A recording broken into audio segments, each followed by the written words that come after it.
नमस्कार, मैं हूं मनोज सैनी। आइंड इंपैक्ट में आपका स्वागत है। मुद्दा है राह नहीं आसा।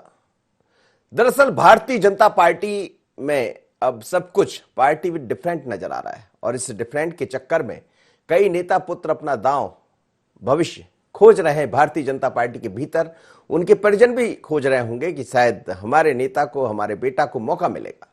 लेकिन अब राह कठिन है। थोड़ी सी कठिन इसलिए है कि आपने देखा गुजरात में जिस तरह से नरेंद्र मोदी जी की भतीजी को टिकट नहीं मिला, उसके बाद ये काफी चर्चा में आ गया। क्या भारतीय जनता पार्टी वंशवाद से बचना चाहती है? और जब बड़े नेता ही ऐसा चल पड़े हैं तो फिर बाकी राह कैसी आसान होगी? और इस बीच में हम देखिए कि भारतीय जनता युवा मोर्चा के अध्यक्ष वैभव पवार चुन लिए गए, लेकिन उनकी टीम अभी तक खड़ी नहीं हुई।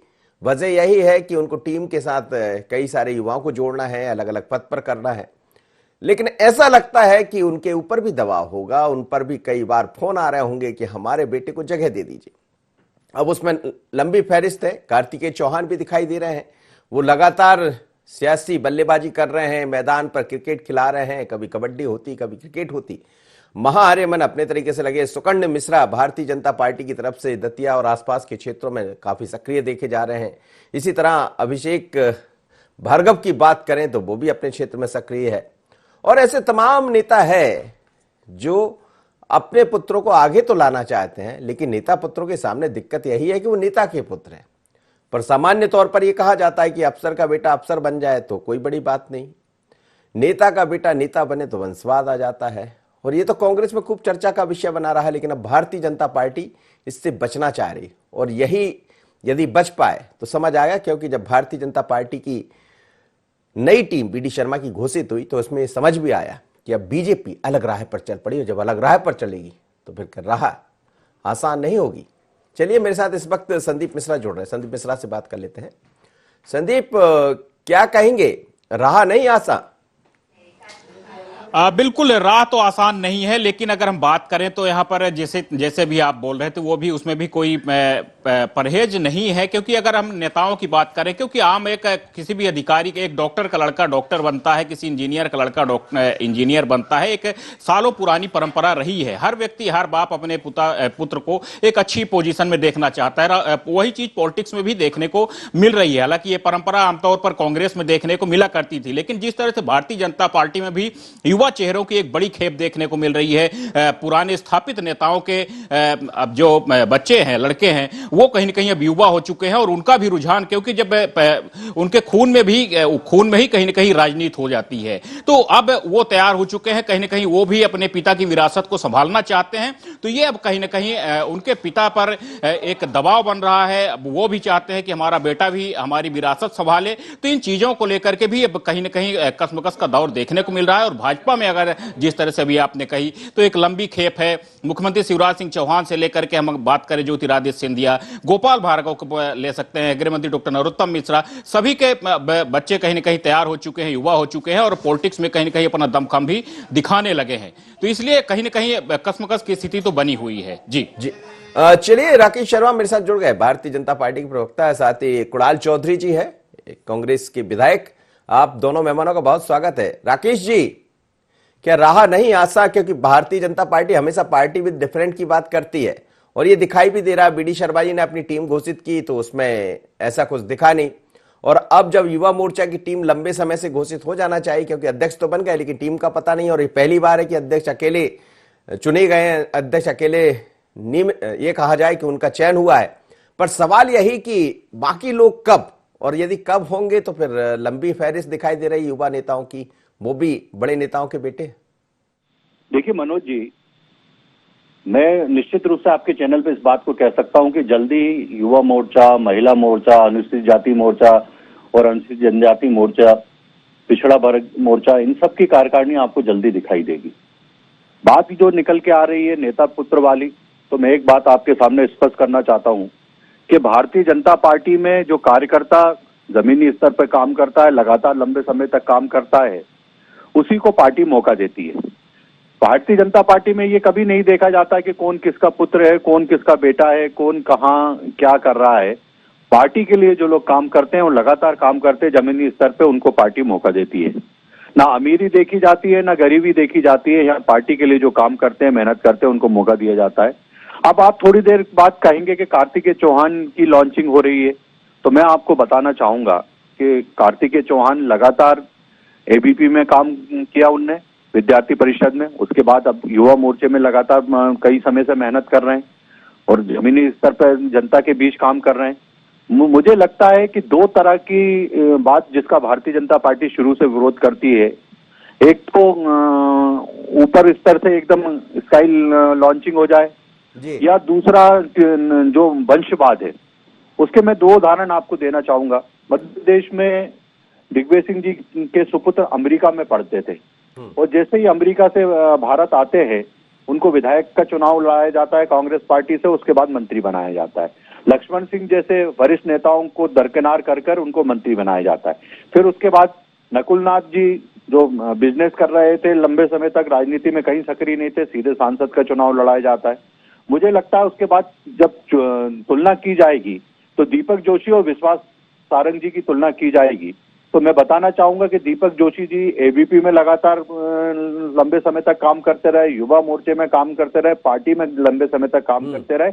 उसके बाद उनको विधायक का मौका मिला। एक नाम और लिया जा सकता है, आकाश विजयवर्गीय, वो भी विधायक बन गए सीधे।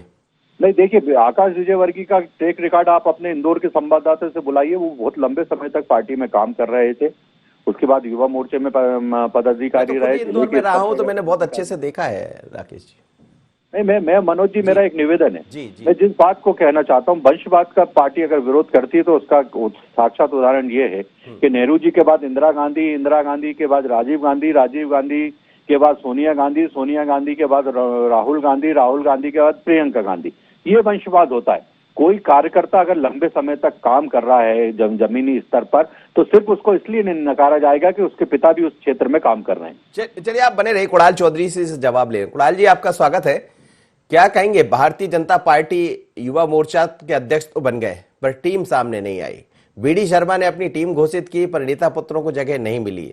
अब ऐसे तमाम नेता पुत्र हैं, 1 दर्जन से ज्यादा, जो अपना रास्ता ढूंढ रहे हैं, जो अपनी नए राह तय करना चाहते हैं, लेकिन राह नहीं आसान दिख रही है। मैं भारतीय जनता पार्टी की कब कमेटी बनेगी कब नहीं बनेगी, मुझे इस पर कोई अथॉरिटी नहीं, तो मैं तो इस पर तो कुछ बात नहीं कहूंगा। फिर इन्होंने जरूर कुछ बातें कही है राकेश जी ने कि पंडित नेहरू के परिवार का, तो उस परिवार का त्याग भी समझ ले थोड़ा सा कि मोतीलाल नेहरू क्या थे, पंडित जवाहरलाल नेहरू जिन्होंने 15 साल इस देश की आजादी के लिए अपने मतलब जेल के अंदर काटे, कुछ नहीं, मतलब वहां से इस देश की आजादी के लिए एक नए आधार। इंदिरा गांधी भी आजादी की लड़ाई में खुद जेल गई और इस देश में जो वानर सेना बनाई थी और शुरुआत से इस देश की आजादी की लड़ाई लड़ने का काम करा।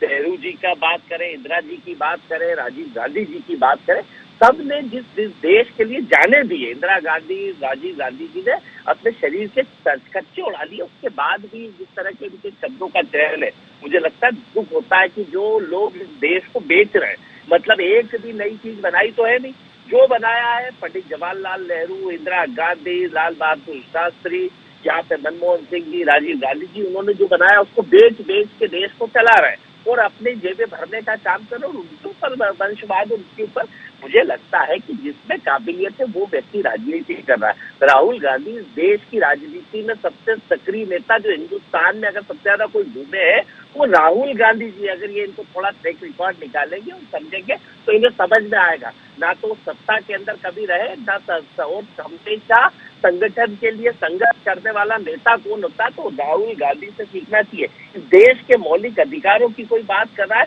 तो राहुल गांधी। वो मध्य प्रदेश के कुछ नेताओं का जिक्र भी कर रहे थे। नहीं, मैं कर रहा हूँ ना, मैं जिक्र करूँ तो पहले तो इनने जिस पंडित नेहरू के ऊपर बात करी, इतने बड़े विचारक, चिंतक, इस देश को आगे बढ़ाने वाले व्यक्तित्व के बारे में बात कर दी, जो आजादी की लड़ाई में थे, इनने उंगली नहीं कटाई और ये उनके ऊपर आवाज उठाने की बात कर रहे हैं। मुझे लगता है जिसमें काबिलियत है, जनता जिसे चुन के पहुंचाती है, वो कहीं पड़े कहीं रहे, इससे कोई बहुत बड़ी मुझे नहीं लगता परिस्थिति। मतलब आप एक अलग हट के आपसे बात करूं, हालांकि कुणाल चौधरी वो नहीं है। कुणाल चौधरी अपनी मेहनत से आए, मैंने देखा कॉलेज टाइम से आपको यहाँ आप पहुंचे हैं, लेकिन आप ये नहीं मानते कि यदि नेता पुत्रों को जगह मिल जाए राजनीति में तो कोई बड़ी बात नहीं है? नहीं, ये तो सबको अधिकार है। जब डॉक्टर का बेटा डॉक्टर हो सकता है, वकील का बेटा वकील हो सकता है, तो नेता का बेटा नेता क्यों नहीं हो सकता? जनता जिसे एक्सेप्टेंस कर रही है, जिनके पिता का भी अपना वो रहता है, उसके बावजूद अब ये माने या ना माने, क्या जयवर्धन सिंह बाहर पढ़ के आ गए तो वो गलत हो गए? क्या आकाश बाहर पढ़ने गए तो क्या वो गलत हो गए? ये कोई क्राइटेरिया नहीं है। मतलब ये तो कोई क्राइटेरिया किसी के लिए कि कोई बाहर पढ़ने चला गया, पढ़ने जाते हैं और पढ़ने जाना। मैं लौट रहा हूँ, राजेश सिरोठिया जी जुड़ गए मेरे साथ, वरिष्ठ पत्रकार है। राजेश जी, आपका स्वागत है। हम देख रहे हैं कि भारतीय जनता युवा मोर्चा के अध्यक्ष तो चयन हो गए, लेकिन टीम नहीं बनी, और बाकी टीम बीडी शर्मा जी ने अपनी घोषित की तो उसमें किसी नेता पुत्र को जगह नहीं मिली। पार्टी विद डिफरेंट की बात करती है भारतीय जनता पार्टी, लेकिन एक लंबी फहरिस्त है नेता पुत्रों की, और उम्मीद लगाकर बैठे होंगे कि शायद युवा मोर्चा में जगह मिल जाए। युवा मोर्चा से हमने देखा शिवराज जी समेत तमाम ऐसे लोग हैं जो बड़े रास्ते पर पहुंचे हैं, उन्होंने बड़ी मंजिल तय की है, पर क्या रहा नहीं है आसान इन नेता पुत्रों के लिए जिस तरह से बीजेपी बदलती हुई दिखाई दे रही? नहीं, देखिए, सबसे बड़ी बात यह है कि वंशवाद क्या, डायनेस्टिक रूल जो नरेंद्र मोदी जी ने तय करके रखा है, वो डायनेस्टिक रूल क्या है? उनके डायनेस्टिक रूल का पैमाना है गांधी परिवार से कि अगर इंदिरा गांधी जो है जवाहरलाल नेहरू की पुत्री है तो प्रधानमंत्री बनेंगी, उनका बेटा राजीव गांधी है तो प्रधानमंत्री बनेगा, ठीक है, राहुल गांधी अध्यक्ष बनेंगे, सोनिया गांधी अध्यक्ष बनेंगे, जो गांधी फैमिली से ही टॉप सीट्स पर जाएगा। लेकिन छोटे नीचे स्तर पे काम करके और जनता के बीच में करके कांग्रेस का कोई नेता हो या भाजपा का कोई नेता है वो आगे बढ़ता है तो उसके लिए किसी के लिए कोई मना ही नहीं है। ये विधायक और सांसदों के टिकट के लिए कि एक मंत्री बना हुआ है तो उसके लड़के को विधायक का टिकट नहीं देंगे, लेकिन संगठन में तो काम करने के लिए सभी के लिए छूट है, चाहे कांग्रेस हो या भाजपा हो। और कांग्रेस में जयवर्धन सिंह का सही बोल रहे हैं कुणाल जी, बिल्कुल सही बोल रहे हैं। भाई अगर कोई मेहनत कर रहा है, जनता के बीच में पद यात्रा कर रहा है, अपना जनाधार बना रहा है, उसके बाद में उसका एक्सेप्टेंस बन रहा है तो उसमें कोई दिक्कत नहीं होना चाहिए। और ये बात भी सही है कि जब डॉक्टर का लड़का डॉक्टर बनता है तो नेता का लड़का क्यों नहीं बन सकता? हाँ, लेकिन उसको ये है कि उसको ऊपर से उसकी लांछन नहीं होना चाहिए, उसको जमीन से उगना चाहिए। ये फर्क थोड़ा सा कांग्रेस और भाजपा के बीच में है। इसकी चिंता कांग्रेस को भी करना चाहिए, क्योंकि जिस तरह से मोदी ने डायनेस्टिक रूल को उठा के कांग्रेस को बैकफुट पर घेरा है, तो उससे बचने के लिए ये जो भी आए मेहनत करके आए, पहले संगठन में काम करे। जैसे हम लोग पत्रकारों के परिवारों में होते थे, छजलानी जी समझ लीजिए नई दुनिया में, तो लालचंद छजलानी जी के समझ आओ, छजलानी है, महेंद्र सेठिया है, बसंती लाल सेठिया के लड़के, तो उनको प्रूफ रीडिंग के काम से शुरू करके ABCD सिखाई और तब जाके वो पत्रकार बने। तो ऐसा है कि गढ़ना चाहिए, नेता को गढ़ी, ऐसा नहीं कि टपक ऊपर से टपक 14 जो हो जाती है, आसमान से सीधे पैराशूट से लैंडिंग होके और नेता बन जाते, उससे परहेज कांग्रेस को भी करना चाहिए। भाजपा तो कर ही रही है, और ये अगर करेगी तो ये लोकतंत्र के लिए, स्वस्थ लोकतंत्र के लिए। लेकिन युवा मोर्चा की टीम अभी, हालांकि ये बीजेपी का अंदरूनी मामला होगा, युवा मोर्चा का पहली बार है कि सिर्फ अध्यक्ष चुने गए, बाकी लोगों का पता नहीं है, तो क्या टीम में जो देरी हो रही उसके पीछे दबाव भी हो सकता है? बीजेपी का जो संविधान है, उनके यहाँ ऐसा नहीं होता कि अध्यक्ष बदलने के साथ ही कार्यकारिणी भंग हो जाए। उनके यहाँ ये है कि अध्यक्ष भले बन जाता है, लेकिन जब तक नई कार्यकारिणी का गठन नहीं होता तब तक पुरानी कार्यकारिणी यथावत चलती है। जैसे बीडी शर्मा जी को भी 1 साल लगा, करीब 8-10 महीने लगे, तो तब तक पुरानी टीम काम कर रही थी। तो बीजेपी के संविधान में कुछ व्यवस्था ऐसी। कांग्रेस में क्या है कि अगर आपने अध्यक्ष बदला तो पूरी कार्यकारिणी से भंग हो जाती है। तो अपने अपनी पार्टी के अपने अपने संविधान है और उसके हिसाब से चीजें चलती। जी, राकेश शर्मा जी, आप कह रहे थे कि जल्द घोषित हो जाएंगी सारी टीमें, किसी भी मोर्चे की आप बात कर लीजिए, पर देरी की वजह क्या नजर आ रही?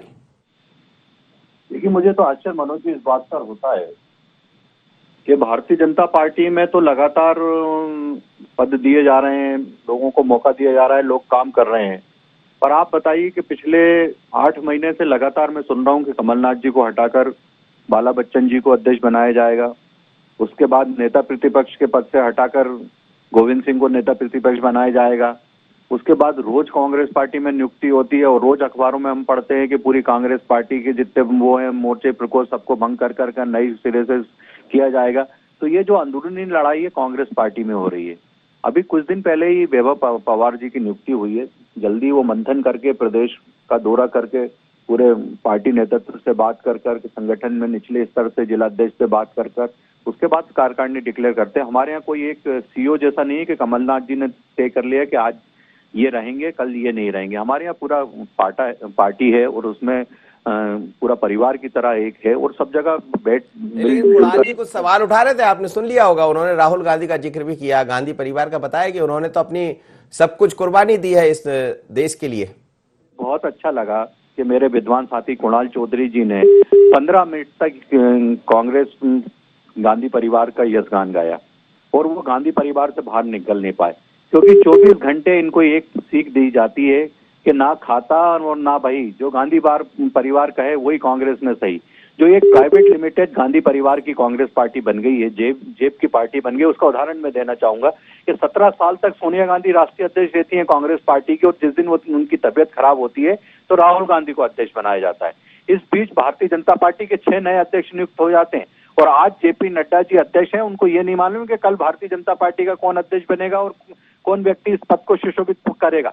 पर मैं आपको चैलेंज दे रहा हूं कि जिस दिन सोनिया गांधी हटेंगी फिर उस दिन राहुल गांधी बनेंगे, और जिस दिन राहुल गांधी हटेंगे उस दिन प्रियंका गांधी बनेंगी, और जिस दिन प्रियंका गांधी हटेंगी उस दिन उनके चुन्नू मुन्नू कांग्रेस के राष्ट्रीय अध्यक्ष कहलाएंगे और बनेंगे। ये मैं दावे के साथ कह रहा हूँ, और ये मैंने जो भविष्यवाणी की है ना, ये फ्री में की है नहीं, और ये जो नेताओं के पुत्र दिखाई दे रहा है, ये भी भारतीय जनता पार्टी में कहीं ना कहीं दिखाई देंगे आने वाले दिनों में। देखिए, मेरा तो निवेदन है, जो भारतीय जनता पार्टी में जमीनी स्तर पर काम कर रहे हैं, पार्टी नेतृत्व उनके बारे में विचार करेगा। मैं ये नहीं कह रहा हूं कि कोई किसी का पुत्र है इसी के लिए उसको जवाबदारी है, जिम्मेदारी मिलेगी। ये कांग्रेस को मुबारक हो इस तरह की परंपरा है कि कमलनाथ जी मुख्यमंत्री रहते हैं तो युवा उनको मध्य प्रदेश में सिर्फ नकुलनाथ दिखाई देते हैं। चलिए, हो गया। कुणाल जी बात इन्होंने कही, बड़ी अच्छी बात कही कि कमलनाथ जी मुख्यमंत्री थे, कमलनाथ जी अध्यक्ष थे, तो कुणाल चौधरी विधायक इनको नहीं दिखेगा, विपिन वानखेड़े विधायक इनको नहीं दिखेगा, भूपेंद्र सिंह नहीं दिखेगा, हमारा अलीराजपुर का वो नहीं दिखेगा, यहाँ पे इधर मैं कितने नाम लूं, सचिन बिरला इनको नहीं दिखेगा, कला, मतलब कितने नाम लूं मैं इनको कि मेरी बॉडी के 15 लोग यहाँ पे विधायक बने हैं। बीजेपी के 4 युवा मोर्चा करते हैं। बहुत अच्छी बात ले लेता हूँ, अविनाश पांडे अच्छा मित्र, अच्छा लड़का है, उसकी क्या स्थिति है आज की तारीख में। उससे पहले अमरदीप मौर्य, उसकी क्या स्थिति है, क्या परिस्थितियां है। उससे पहले वहां पे जीतू गिराती थे, उनकी क्या स्थिति, क्या परिस्थितियां है। इससे पहले एक को तो इंडिपेंडेंट ही लड़ना पड़ा, जबलपुर का क्या नाम था उनको, पार्टी छोड़ के बनना पड़ा। सब अच्छा, और टिकट बिल्कुल नेता पुत्रों को तो बिल्कुल दी नहीं। बीजेपी में सारे जमीनी बीजेपी और युवा मोर्चा के सभी कार्यकर्ताओं को विधायक की टिकट मिली, सब विधायक बन गए। फिर मैं विधायकों के नाम लूं, किसका कौन नेता का बना है, तो इसके ऊपर मैं चर्चा नहीं करना चाहता। ये तो जबरदस्ती की बात है। और गांधी परिवार बिल्कुल स्पष्ट है। राहुल गांधी इस देश में यूथ कांग्रेस के इंचार्ज रहे, इस देश में ऑल इंडिया कांग्रेस कमेटी के जनरल सेक्रेटरी रहे, फिर ऑल इंडिया कांग्रेस के अध्यक्ष रहे।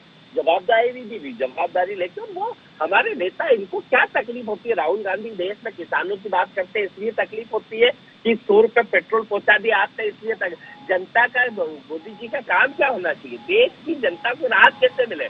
100 के पार पेट्रोल हो गया और ये कांग्रेस। कुणाल जी, लेकिन ये सही है क्या? यदि जवाहरलाल नेहरू है तो फिर इंदिरा गांधी आएगी, इंदिरा जी है तो फिर राजीव आएंगी, राजीव जाएंगी तो सोनिया आएंगी, सोनिया जाएंगी तो राहुल आएंगे, राहुल जाएंगे तो जैसा वो कह रहे हैं कि फिर प्रियंका आ जाएंगी। इसमें तकलीफ क्या? नेहरू जी, इंदिरा जी ने इस देश की आजादी में योगदान नहीं दिया। कोई डिनाई कर सकता हो तो बता देना। अगर आप, मैं भी इस देश का एक आम नागरिक हूँ। अगर देश के आम नागरिक से भी पूछोगे, इस देश के व्यक्तित्व से भी पूछोगे, तो जिन्होंने इस देश को आगे बढ़ाया, एक वैश्विक सोच के नेता, और जिन्होंने अपने देश में आजादी में, इनका एक नेता का नाम बता दे जो मतलब जिसने उंगली भी कटाई हो आजादी की लड़ाई में। और इसके बाद इस देश के लिए कौन सोचता है? आज देश में किस मुद्दे पे भारतीय जनता पार्टी है कि मुद्दों पे बात नहीं करेंगे। महंगाई, इनको 50-55 रुपए में शिवराज जी साइकिल चलाते थे, अब 100 रुपए पेट्रोल पहुंच जाता, वो साइकिल पंचर हो गई। आपको हो सकता है घर में गैस की टंकी नहीं लेनी पड़ती हो, कहीं से ये लाके दे देते होंगे, मुझे नहीं मालूम, पर गैस की टंकी कली ली है, कली कुणाल जी आई, कितने की आई? 750 रुपए की। 750 की तो पहले 380 की डायल दिखती थी, और 750 रुपए विकास दिख रही। इनका विकास पागल हो चुका। इनका काम होना चाहिए भारतीय जनता पार्टी सरकार में बैठ के महंगाई कम करे। महंगाई के ऊपर, जहाँ पे क्रूड ऑयल के तरफ की कीमत जब $140 थी तो 55 तक चिल्लाते थे, और आज तो। राजेश सिरोटिया जी, जवाब दीजिएगा इस बात को लेकर कि एक चर्चा बड़ी तेज है इस समय देश के अंदर, मध्य प्रदेश के अंदर, कि जब गुजरात में टिकट घोषित हुए पार्षद की तो भतीजी को टिकट नहीं मिला। अब उसको बाकी लोग इस बात से जोड़ रहे हैं कि ये एक लाइन तय की है भारतीय जनता पार्टी ने, इस लाइन पर चढ़ने की बात जब बीजेपी करेगी तो कई ऐसे नेता पुत्र हैं जो चिंता में गिर गए। नहीं, निश्चित रूप से देखिए, जब तक नरेंद्र मोदी, अमित शाह है, तब तक तो इस लाइन को बहुत ही हार्ड तरीके से फॉलो किया जाएगा। लेकिन उसका सिर्फ मतलब ये है कि अगर गोपाल भार्गव मंत्री है तो अब अभिषेक भार्गव संगठन में काम कर सकते हैं, लेकिन वो विधायक का या सांसद का टिकट नहीं ले सकते। ये है उनके यहाँ। आप समझ रहे हैं बात को? जी जी। समस्या ये है कि पिटना पुत्र, जैसे कैलाश विजयवर्गीय को ना राज्यसभा मिला ना लोकसभा का टिकट मिला, क्योंकि उनके बेटे आकाश विजयवर्गीय बन गए, क्योंकि एक परिवार में एक ही आदमी पद लेगा संगठन में, लेकिन वो काम कर सकते हैं। तो ऐसा ये है इनका फार्मूला। इनका फार्मूला ये नहीं। अच्छा, दूसरी बात जो गांधी परिवार के डायनेस्टिक रूल की बात जो बीजेपी और मोदी करते हैं, लेकिन जमीनी हकीकत ये है, इस बात से कुणाल चौधरी भी इनकार नहीं करेंगे कि गांधी परिवार के बगैर कांग्रेस की कल्पना ही अब अधूरी समझ ली आप। 91 में नरसिम्हा राव को जो प्राइम मिनिस्टर बनाया गया था, वो अंतिम राजनीतिक प्रधानमंत्री थे कांग्रेस के, जो गैर गांधी परिवार से आए थे जी। और सीताराम केसरी का जो अनुभव देखा, उसके बाद से तय हो गया कि गांधी परिवार के अलावा कोई भी अध्यक्ष नहीं होगा। तो अब ये देखिए, कांग्रेस पार्टी अब उनके अलावा किसी को लाएंगे तो कांग्रेस पार्टी बिखरेगी, और इसलिए गांधी परिवार ही वो है जो पूरी कांग्रेस को एकजुट रखता है, क्योंकि कांग्रेस में चैनलाइज्ड ग्रुपिज्म में चलता है और बहुत शुरू से चलता है, ये आज की बात नहीं है। तो उनको सबको जोड़ने का काम करता है गांधी परिवार। तो वो गांधी परिवार के तहत अब चल रही है, उनका उन्नत तय कर लिया है। तो इसके लिए बीजेपी को अपना मुद्दा बनाए रखना चाहिए। पब्लिक डायनेस्टिक रूल को किस तरह से लेती है वो लेती रहेगी, उनको जिस तरह से चलना उनको करते रहिए। क्योंकि कांग्रेस का आज भी ऐसा तो नहीं है कि कांग्रेस राष्ट्रीय स्वरूप की पार्टी है, और एक सशक्त विपक्ष भी होना चाहिए लोकतंत्र में, उसके बगैर लोकतंत्र की कल्पना नहीं की जा सकती। लेकिन चलने दीजिए, क्योंकि नहीं हो सकता ना, प्रैक्टिकली पॉसिबल नहीं है जी। कुणाल जी इस बात को नहीं बोल पाएंगे, लेकिन मैं कह रहा हूँ कि ये व्यवहारिक रूप से संभव नहीं है कि गांधी परिवार के बगैर कांग्रेस चलता। ठीक है राकेश जी, एक सवाल आपसे छोटा सा था, जो एक वानगी देखने को मिली है गुजरात में, क्या उसके कारण कई लोगों की नींद उड़ी है? देखिए मनोज जी, मैंने बार बार कहा कि पार्टी अपनी रीति नीति तय करती है। संगठन में वरिष्ठ नेता बैठकर रीति नीति तय करते हैं और उस हिसाब से निर्णय लिए जाते हैं। पर मनोज जी, आपको एक बात बड़ी आश्चर्यजनक बताऊंगा। आप हिंदुस्तान के बड़े पत्रकार हैं, आज तक आपने देशों का समूह तो सुना होगा कि इतने देशों ने मिलकर एक समूह बनाया और तरक्की के लिए नए फैसले किए। ये G34 क्या है? मतलब गांधी परिवार को हटाओ, 34 नेता बड़े कांग्रेस के इकट्ठा हुए, ये एक नई परंपरा हमने देश में देखी है। और दूसरी, मैं अपने विद्वान साथी कुणाल चौधरी जी को एक सलाह देना चाहूंगा कि प्रियंका वाड्रा के बच्चे बड़े हो रहे हैं, उनसे दोस्ती कर लें, क्योंकि आने वाले समय में वही कांग्रेस पार्टी के राष्ट्रीय अध्यक्ष बनेंगे। तो अभी से प्रतिक्रिया कुणाल जी से ले लेता हूँ। आपने कुणाल जी के लिए कुछ बोल दिया, वो मानेंगे नहीं, आप सुन लीजिए क्या कह रहे हैं। मेरा राकेश जी, आपसे मैं तो किससे लूं किससे नहीं, मैं तो विधायक बन गया पार्टी पर काम करके। आप दिन भर झूठ ही बोलते रहे, तो आपको ना तो पैसा मिला, सरकार वो भी बिकाऊ लालों को दे दिया, उनने मंत्री भी उन्हें बना दिया, मंत्री पद भी उन्हें दे दिया। आपको क्या दिया? अभी आपके एक साथी को एक बार सोच लिख दी थी तो पार्टी से हटा दिया था। किसको हटाया था? आपको कि किनको? वीर चंदानी जी को। तो चोट चिल्ला चोट करके कोई आपको दिया क्या पार्टी ने? वहां तक जो आपके जैसे लोग रोज केरल में आके झूठ बोलते हैं, भारतीय तो के बाद पेट्रोल हो गया, आपको भरवाना पड़ता होगा भैया। लेकिन कुणाल जी, राजेश सिरोठिया जो कह रहे थे गांधी परिवार के बिना क्या कल्पना बड़ी मुश्किल है कांग्रेस की? देखिए, इस देश में कांग्रेस के कार्यकर्ताओं का नेतृत्व में माननीय राहुल गांधी जी को भरोसा है, और जिस तरीके से देश के मूल मुद्दों पे एकमात्र नेता इस देश की जरूरत है राहुल गांधी। चलिए सर, बहुत बहुत धन्यवाद आप सभी मेहमानों को मेरे साथ जुड़े। लेकिन भारतीय जनता पार्टी एक अलग राह पर चल रही है, और राह दिख भी रही है। भारतीय जनता पार्टी मध्य प्रदेश में जब बीडी शर्मा अपनी टीम घोषित करते हैं तो वो नजर आई कि आखिर टीम बीडी में किसको स्थान मिला। कई लोग ऐसे थे जो उम्मीदें लगाकर बैठे थे। अब वैभव पवार की टीम पर सबको निगाह है और देखना है कि आखिर वैभव पवार की टीम में किसको जगह मिलती है। लेकिन कई ऐसे नेता पुत्र है जो अपनी राह आसान करना चाहते हैं, लेकिन क्या ये राह आसान हो पाएगी? क्योंकि अब पार्टी विद डिफरेंट की बात हो रही है। इतना ही, मुझे दीजिए इजाजत, बने रहिए IND 24 पर।